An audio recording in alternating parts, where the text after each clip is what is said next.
Good afternoon, everyone. Later today, President Trump and the First Lady will welcome King Charles and Queen Camilla for a state visit here at the White House. First Lady Melania Trump has led all of the preparation for the state visit, which will honor the long-standing and special relationship between the United States and the United Kingdom. As I told many of you on Friday afternoon, I thought that would be my last time taking your questions until after my maternity leave.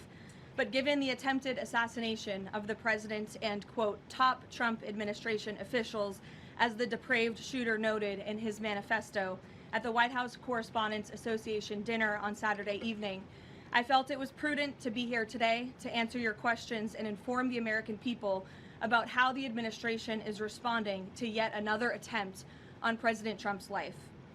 Saturday was supposed to be a joyful evening, celebrating free speech and the First Amendment with all of you, members of the press. Instead, the night was hijacked by a crazed anti-Trump individual who traveled across the country to assassinate the president and as many administration officials as possible. This is the third major assassination attempt against President Trump in 2 years. No other president in history has faced such repeated, serious attempts on his life.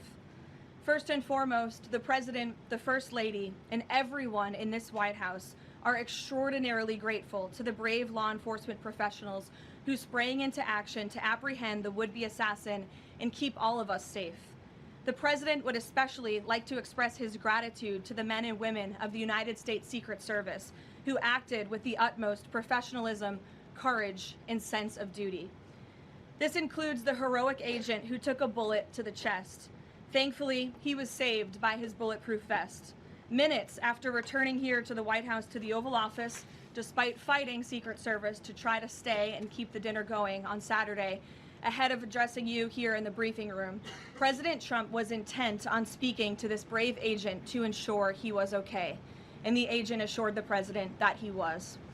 As you know, I was seated next to President Trump and the First Lady when the shots were fired before Secret Service swiftly moved us to safety backstage. The president's calm in the face of chaos, while yet another individual was trying to take his life, was really remarkable to witness, and it's something I will never forget. President Trump is fearless because he loves this country, and he is willing to put his own life on the line to deliver on the promises that he made to the American public who elected him here into the highest office in the land. And while we are blessed to have a fearless president, we should not live in a country where such constant fear of political violence permeates our society every single day. We can and we should have fierce disagreement in this country. As you all know, we disagree often, myself in this role and all of you in the news media, but those disagreements must remain peaceful. Debating, peaceful protesting, and voting are how we need to settle disagreements, not bullets. Nobody in recent years has faced more bullets and more violence than President Trump. This political violence stems from a systemic demonization of him and his supporters by commentators, yes, by elected members of the Democrat Party, and even some in the media. This hateful and constant and violent rhetoric directed at President Trump day after day after day for 11 years has helped to legitimize this violence and bring us to this dark moment. Those who constantly falsely label and slander the president as a fascist, as a threat to democracy, and compare him to Hitler to score political points are fueling this kind of violence. The left-wing cult of hatred against the president and all of those who support him and work for him has gotten multiple people hurt and killed, and it almost did so again this weekend. When you read the manifesto of this shooter, ask yourselves, how different is the rhetoric from this almost assassin than what you read on social media and hear in various forums every single day? The answer, if you're being honest with yourself, is that there is no difference at all. Much of the manifesto of the would-be assassin is indistinguishable from the words that we hear daily from so many. For example, as the First Lady of the United States pointed out this morning, just 2 days prior to the shooting, ABC's late-night host Jimmy Kimmel disgustingly called First Lady Melania Trump an expectant widow. Who in their right minds says a wife would be glowing over the potential murder of her beloved husband? And having experienced what I did with the First Lady on Saturday night, I can tell you that she was anything but that. This kind of rhetoric about the President, the First Lady, and his supporters is completely deranged, and it's unbelievable that the American people are consuming it night after night after night. As President Trump said on Saturday night at this podium, we as Americans must recommit ourselves to resolving our differences peacefully and uniting around the shared values that make our country great. The deranged lies and smears against the president, his family, his supporters have led crazy people to believe crazy things, and they are inspired to commit violence because of those words. It has to stop. And one more point. Saturday night served as yet another reminder of how important it is to fund the Department of Homeland Security. It is shameful that the United States Congress has kept this vital agency defunded for 73 days, the longest shutdown of a federal agency in U.S. history.